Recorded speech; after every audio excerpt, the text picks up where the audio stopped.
Mr. Umar Sharif.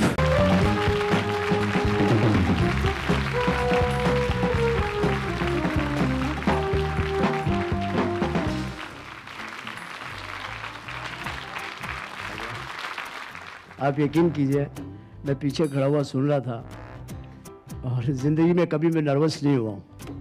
ये मेरी हमेशा से आदत रही कि मैं बड़े धड़ल्ले से बोल देता हूँ, लेकिन मैं खड़ा हुआ सोच रहा था कि यार मोइन भाई जितना मेरे लिए बोल रहे हैं, अब मेरी समझ नहीं आ रही है कि मैं क्या कहूँ। मैं सिर्फ इतना कह सकता हूँ कि आप ये इसमें से भी उमर शरीफ सर मैं अगर एक सेकंड प्लीज़ उमर शरीफ अगर ये कह रहा है कि मैं नर्वस था तो समझ लीजिए कि ये इंतहाई दर्जे का झूठा आदमी है। But what a pleasant surprise that for a change he is nervous this evening. मेरा ख्याल है उमर को नर्वस होना चाहिए क्योंकि ये मैं इस बात से नहीं हो रहा कि कोई सीरियल की वजह से नहीं हो रहा, मैं आपके उन अल्फाजों से हो रहा हूँ। ये आपका बहुत बड़ा बड़ापन है भाई, जो तुमने लिख के दिया वही भूला है मैंने। हमने लिख के दे दिया, हुआ ये है, मैं आपको बताता हूँ। मुझे बड़ा शौक था मोहन भाई को देखने का। हम इनके घर जो है स्क्रिप्ट लिख के लेकर गए और मोहन भाई उस वक्त सो के उठे। जैसे कि अभी तो ये समझ लीजिए पॉपुलर हमेशा ही रहेंगे क्योंकि ऐसे लोगों को कभी ज़वाल नहीं आता। और ये बादशाह नहीं है, ये भी बता दूं मैं आपको, ये कोई बादशाह नहीं है। मैं बादशाह होता नहीं, आप बादशाह नहीं जेल में है, होता। आप बादशाह नहीं है, आप बादशाह बनाने वाले हैं, बादशाह बनाने। और आप सोना भी नहीं, आप पारस हैं। आपको छुआ हमने तो हम सोने जैसे कुछ थोड़े से बन गए। यार मेरा दिमाग ना खराब करो। मैं ये चाहता हूँ, मैं अपने आप से बाहर निकल जाऊं बिला वजह। नहीं मोहन भाई, मैं आज अपने ये कहना चाहता हूँ, आप मैंने हमेशा कहा है कि मेरी पहचान देखिए, एक बहुत बड़ा नाम मैं आपको बताता हूँ कि 2 बजे दोपहर को ड्रामा हाउसफुल हो जाता था थिएटर में। और उस ज़माने में कोई आदमी बिल्कुल नया आए मेरे जैसा और आकर के वो एक लाफ्टर ही ले ले इनके सामने, वो बहुत बड़ी बात थी। तो मेरी पहचान बने, लोगों ने कहा कि ये कौन है भाई, ये तो मोइन अख्तर हैं, ये कौन है। तो मैंने हमेशा कहता हूँ कि ये मेरी पहचान है, मेरी पहचान ता क़यामत यही रहे।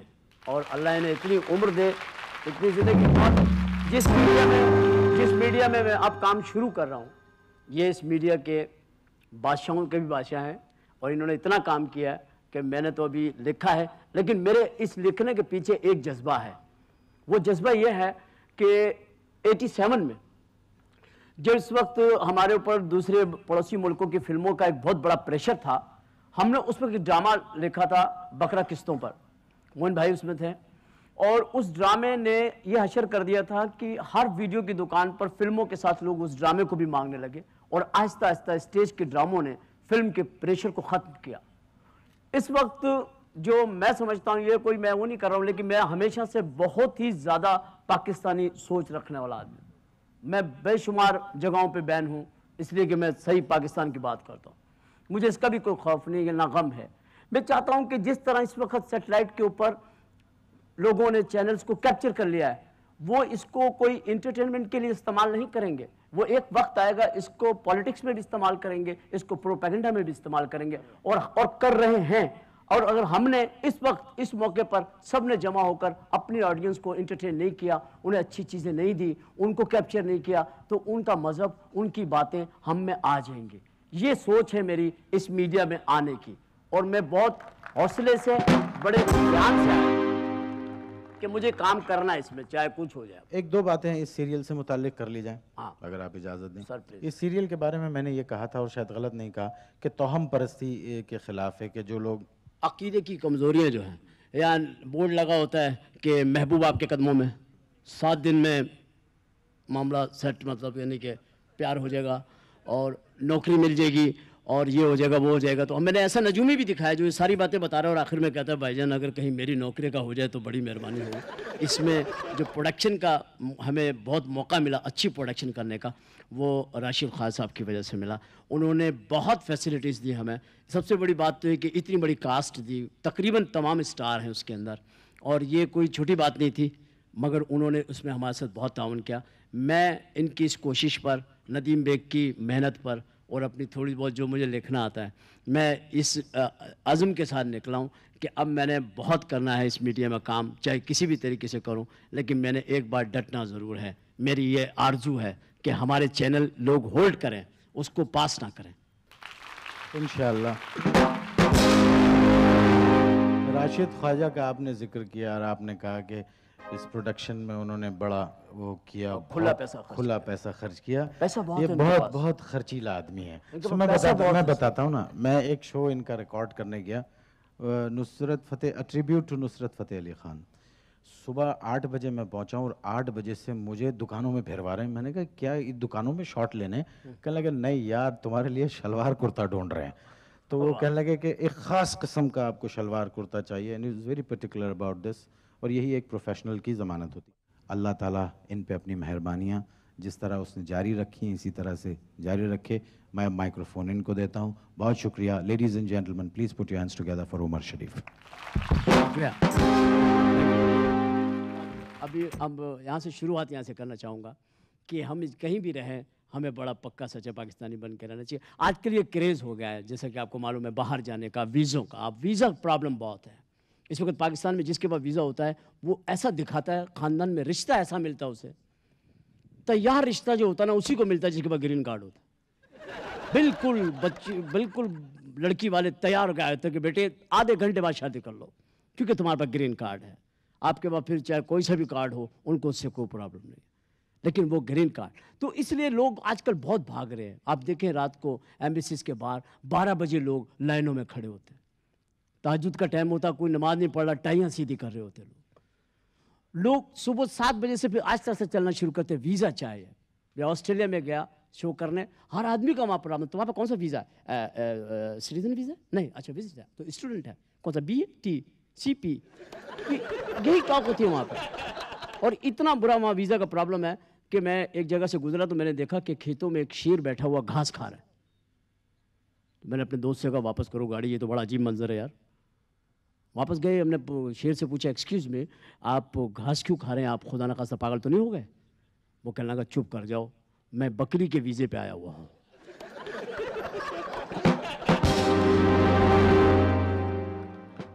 और मैं हमेशा कहता हूँ कि ये बदकिस्मती है हमारे मुल्क की कि जो भी कोई आदमी यहाँ काम सीखता है पहले पाकिस्तान छोड़ के जाता है। डॉक्टर बनेंगे यहाँ, इलाज करेंगे अमेरिका में, इंजीनियर्स यहाँ बनेंगे, बिल्डिंग जापान में बनाएंगे, वेल्डिंग यहाँ सीखेंगे, करेंगे जद्दा में। एक सिर्फ सियासतदान ऐसे हैं जो यहीं सीखते हैं और यहीं करते हैं बस। जब हमारी फ्लाइट वहाँ उतरती है तो वो अपने ज़हीन लोगों को फ़ोन करते हैं कि आ जाओ, वो भी आ रहे हैं। वो सब जमा हो जाते हैं वहाँ, साथ में कुछ जानवर ले आते हैं, डॉग्स वगैरह, वो हमारे सामान पे छोड़ दिए जाते हैं। तो खुदा भला करे कि हमारे देहातों से जो लोग जा रहे हैं वो इस किस्म के कुछ साग बना के लेके गए हैं जिसको सूंघने से कुत्तों की नाकें बंद हो गई है, और उन्होंने ये सिस्टम थोड़ा सा रोका है। उसमें थोड़ी सी कबातें हैं, थोड़ी सी हैं, हो जाती है, हर जगह है, मुश्किलात हैं। हमारे जहाज़ की अनाउंसमेंट ऐसी होती है कि जैसे हमने टिकट खरीद के कोई जुर्म किया है। यकीन करें आप। फिर उसमें वो ये भी कहते हैं कि हम आपके मशकूर हैं कि आपने हमारे साथ सफ़र किया। हालांकि उनको कहना चाहिए आप कितने मजबूर हैं कि आपने हमारे साथ सफ़र किया। फिर जो अनाउंसमेंट है उसमें भी आप एक डिफरेंस देखेंगे आवाज़ों के। फिर आप एयरपोर्ट पे जाएंगे,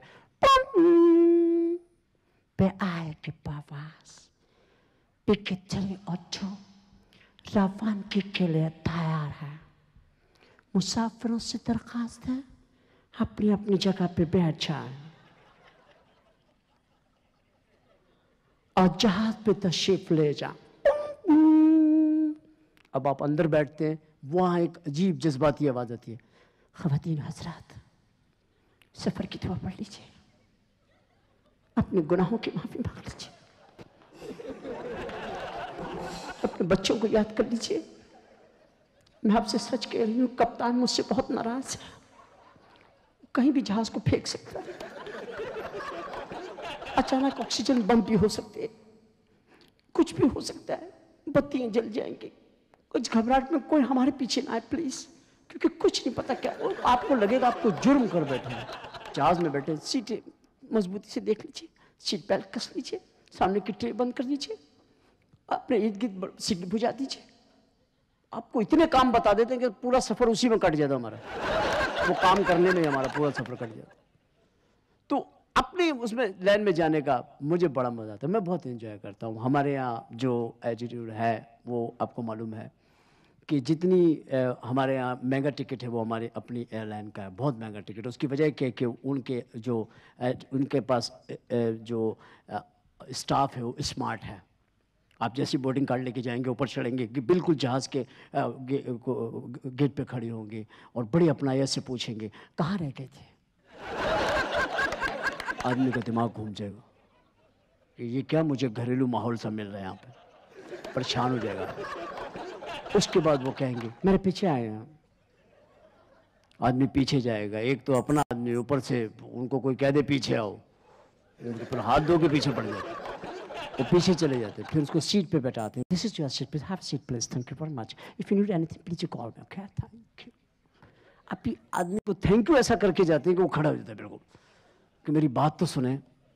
उसी वक्त अनाउंसमेंट होता है कि अपनी बेल्टें मजबूती से बांध लीजिए और सीट पर चुपचाप बैठ जाइए। यहाँ इस सीरियल में जिन लोगों ने काम किया उनमें सबसे जो अच्छा मुझे लगा वो संगीता बाजी यहाँ बैठी है। मैं तो इन्हें बाजी कहता हूँ क्योंकि मैंने बहन बनाया हुआ है और हमेशा मैंने इन्हें बड़ी इज़्ज़त और एहतराम की नज़र से देखा और देखता रहूँगा।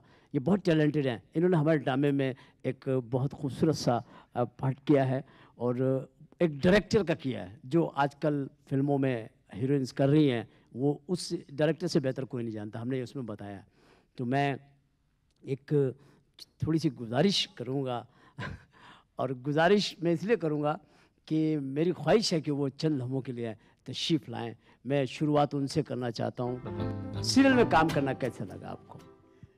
बहुत अच्छा लगा जी। तो इतना नहीं पता था कि वहाँ क्या होने, बस आपने बुलाया तो मैं आ गई थी, लेकिन मुझे एक्टिंग नहीं करना पड़ी। मैं एक आपसे ये भी कहूँगा कि आप फिल्में बनाती हैं, आप फिल्में बहुत अच्छी बनाती हैं, आप भी जो है ना किसी तरह से एक ड्रामा सीरीज़ बनाएं, ड्रामा सीरियल बनाएं और आपको भी आना चाहिए, हमारे तमाम लोगों को आना चाहिए जो जो काम करते हैं, इस मीडिया में आना चाहिए और इस मीडिया के ऊपर हमें छा जाना चाहिए। तो आप भी एक हमें प्रॉमिस करें कि आप ऐसा करेंगे। इंशाल्लाह ज़रूर। मेरी ख्वाहिश है कि मैं कोई सीरियल बनाऊं और वो किसी मतलब औरत के ऊपर ही बनाऊंगी। आपको पता ही है कि उनकी क्या प्रॉब्लम्स हैं। और क्या मतलब क्या प्रॉब्लम? आप लोग देते हैं ना प्रॉब्लम्स। अच्छा, जो हम लोग तनख्वाहें देते हैं वो आपका फ़र्ज़ है। अच्छा, वो हमारा फ़र्ज़ है। आपका काम है हमें टेंशन देना, हमारा काम है तनख्वाह देना। नहीं, पहले आप टेंशन देते हैं फिर हम देते हैं। अच्छा बाजी, ये बताइए ये शादी में लाल जोड़ा क्यों पहनती है दुल्हन? इसकी क्या बात? इसलिए कि लाल जो रंग है वो ख़तरे की निशानी है और ये जैसे दूल्हा को आगाह करने के लिए होता है कि भाई अब भी सोच लो, वक्त है। नहीं, ऐसी कोई बात नहीं। अब मुझे ना क्या, मैं 15 साल के बाद आज रेड कलर पहना हुआ। तो क्या बात है, आप क्या कलर ब्लाइंड हो गई थी? नहीं, सब मुझे कहते थे इतने आप डल कलर पहनती है, तो ये मैंने सिलाया, फिर मैं कहा चलो पहन। आपने स्पेशली ये ड्रेस पहना है लाल रंग का। पर्दा ना उठाओ, हम चाहते हैं आप ऐसी बामुक़द्दर रहें और ऐसी हस्ती रहें और ऐसी अच्छी फिल्में बनाती रहें और इस मीडिया की तरफ भी आप आएँ। बहुत सी तालियां मोहब्बत भरी। संगीता जी थैंक यू। मैं अब चाहूँगा कि आपके सामने अपने एक दोस्त को, क्योंकि मेरा सफ़र जो है ना वो कराची में कट है, ज़्यादा सफ़र मैंने कराची में किया है। बहुत से लोगों को लाया हूँ थिएटर में, बहुत से ऐसे जिनके साथ मैंने काम किया। एक शख्सियत को मैं वो मुझे खुसूसी तौर पे इसमें मुबारकबाद देने के लिए आया। वो एक ऐसा फ़नकार, ये सब लोग इसलिए यहाँ आज आए हैं कि एक तो मैं बहुत अरसे के बाद कराची आता हूँ, दूसरी कि आज हमारी ये तकरीब को इन्होंने कहा कि नहीं तुम्हारी तकरीब हो रही है, हम सब आएंगे और हम सब आकर के तुम्हारे लिए ज़रूर कोई ना कोई बात करेंगे कि तुम एक नए मीडिया में एज राइटर है इस तरह से कदम रख लो, हमारी दुआएं तुम्हारे साथ हैं। मैं इनके इस जज्बे को, इनकी इस मोहब्बत को कैसे भुलाऊँगा। तो मैं अपने एक ऐसे दोस्त को बुलाने लगा हूँ। मैंने उसके साथ 15 साल थिएटर किया। 15 साल में मैंने उसे बहुत इंजॉय किया। वो एक बेताज है, वो एक ऐसा फ़नकार है। ये ऐसे लोग होते हैं जो ड्रामों को लेके चलते हैं। मैं दरख्वास्त करूंगा आपकी भरपूर तालियों में शहजाद रज़ा से कि वो यहाँ मैं उसे तशरीफ़ लाऊं। मैंने एक ड्रामा लिखा था और उस ड्रामे का मकसद ये था कि एक नौकर नौकरानी है, उनकी मोहब्बत है, वो शादी करना चाहते हैं, नजूमी को बुलाते हैं और नजूमी को बुला के पूछते हैं कि हमारी शादी होगी तो कैसी ज़िंदगी गुजरेगी। तो वो कहते हैं कि देखो भाई, बात यह है कि तुम्हारी शादी हुई ना अगर, और तुम्हारे शौहर ने तुम्हारा घूंघट उठाया तो वो सुबह मर जाएगा, तो जिससे तुम दूसरी शादी करोगी वो जिंदा रहेगा। वो ये बात मुझे बताती है कि तू तो घूंघट उठाते ही मर जाएगा। तो मैंने कहा ये तो फिर सही नहीं है। तो बोले फिर? मैंने कहा फिर इसके लिए ऐसा करता हूँ, ये भी एक दूसरा नौकर है जो चाहता है उससे शादी करना, तो फिर मैं इसको अरेंज करता हूँ कि भाई पहले इसकी करा दे। उस नज़र से आपको मैंने थोड़ी सी सिचुएशन ब्रीफ की है, और अब मैं इसको पटा रहा हूँ कि यार तू दूसरी शादी कर ले। ये शहजाद के अपने परफॉर्मेंस बहुत अरसे बाद, हम ये 20 साल के बाद सीन कर रहे हैं। मैं चाहूँगा आपकी तालियों में करें हम इसको, ये बड़ा यादगार है कि 20 साल बाद हम कोई सीन कर रहे हैं। हाँ शहजाद, आपकी तो याददाश्त है ना अभी तक माशाल्लाह जी। हाँ ये वो दोस्त है मेरा, शकूर नाम है इसका, इसको मैं बता रहा हूँ। हाँ भाई शकूर। हाँ भाई, क्या हाल है? क्या हाल है? वाह ठीक हूँ। शब्बों से शादी करोगे? ये मुंह मिट जाएगा, ना करो। शब्बों से शादी करोगे? शब्बो कर लेगी मुझसे? हाँ हाँ, तैयार हो गई है भाई। ठीक है, मैं कल करूँगा। तुम्हारे हुस्न के नगमे गाए उसने। अरे मैं कहता हूँ, उसने कहा कि मुझे इस दुनिया में शकूर से अच्छा कोई नहीं लगता। हैं? हाँ शब्बो ने कहा भाई। मेरे बारे में? हाँ तेरी शादी होगी यार, मेरी शादी होगी? तेरी शादी होगी, क्या तुझे क्या? गर्म पानी से नहलाया जाएगा। गरम गर्म पानी से नीम के पत्ते डाल, अच्छा अच्छा। ताकि सारे जरासीम वगैरह मर जाएं। जरासीम? हाँ ना, नीम के गर्म नीम पानी के से गरम पानी तख्ते के ऊपर है। तख्ते पे क्यों? अबे और क्या, वो पटरे पे बैठ के नहीं नहाएगा, फिर कैसे नहाएगा? पटरे पे है, हाँ, पटरे के ऊपर बैठ के नहाएगा। हाँ। उसके बाद तेरे कपड़े कैसे पसंद है तुझे? कपड़े या मेरे को पता है, हाँ। लट्ठे का कुर्ता शलवार जा पहनता हूँ। लट्ठा 22 गज लट्ठा। 22 गज के नहीं होता यार। अरे हमने बनवाना है स्टाइलिश 22 गज। 22 गज का तो नहीं यार, 6 गज का होता है तो। बहुत दिन चलेगा 22 गज। 22 गज का तेरा 22 कपड़ा, आहा 22 गज। सफेद, सफेद कानों में नाकों में रुई। कान में तो ठीक है, नाक में अरे इतर के फोए नहीं लगाएंगे, खुशबू नहीं आएगी दूल्हा में से। हाँ यार, हाँ ठीक है। फिर एक आवाज आएगी, जिसने मुंह देखना है आगे बढ़ते जाएं। ये आवाज मुंह दिखाई की रस्म नहीं होगी। हाँ, मुंह दिखाई देखेंगे। हाँ सही है, मुंह दिखाएगा, ठीक है। हाँ, मुंह दिखाई, हाँ। फिर तेरा अपना घर होगा, अपना घर। लंबा सा मकान, लंबा उसमें तू सीधा लेटा हुआ है। यार मैं करवट भी तो ले सकता हूँ यार, सीधा ही क्यों लेटूं? जमीन बड़ी महंगी है, तू बूट के बैठ भी नहीं सकेगा। ऊपर तेरे नाम की तख्ती लगी है। तख्ती क्यों? हाँ, उस पे लिखा बुलबुलो शोर ना करो, मेरा महबूब सोता है। तो मेरा नाम कहाँ है इसमें? बुलबुल। अच्छा सही है, ठीक है। तेरी शादी होगी, शादी होगी, तू जाएगा, मैं जाऊंगा लोगों के कंधों पे। खुशी में उठा लेंगे ना लड़की वाले, खुशी में उठा लेंगे। हाँ यार, हाँ ठीक है, कंधों पे। फिर मसेरी, फिर मसेरी कंधों पे। मसेरी क्यों कंधों पे यार? खुशी में वो कहाँ है? कौन? वही वो अभी आएंगी ना, अभी आएंगी। फिर तेरा वलीमा होगा, वलीमा। चने पड़े जाएंगे। लेकिन वलीमे पे तो पाबंदी नहीं है। क्या चने पड़े जाएंगे तेरे वलीमे पे। मेरे वलीमे में चने बटेंगे क्या? नहीं, चने गोश्त नहीं होता, चने गोश्त। हाँ, वो होगा तेरा। हाँ। फिर तेरी दुआ होगी दुआ कि ये दोनों खुश रहें। फिर तेरा हिसाब किताब होगा। हिसाब किताब? हाँ ना, जो तेरा शादी में खर्चा होगा उसका हिसाब किताब नहीं होगा। हाँ सही है। फिर तेरी बरसी होगी। तू समझ रहा है क्या? अब कुछ मैं बरसी पे कुछ समझा। एक और दोस्त को मैं यहाँ पे जहमत देने लगा हूँ और खूबसूरत सी बातें करने के लिए अपने साथ, वो मेरे साथ बहुत सारे मुल्कों में गए हैं।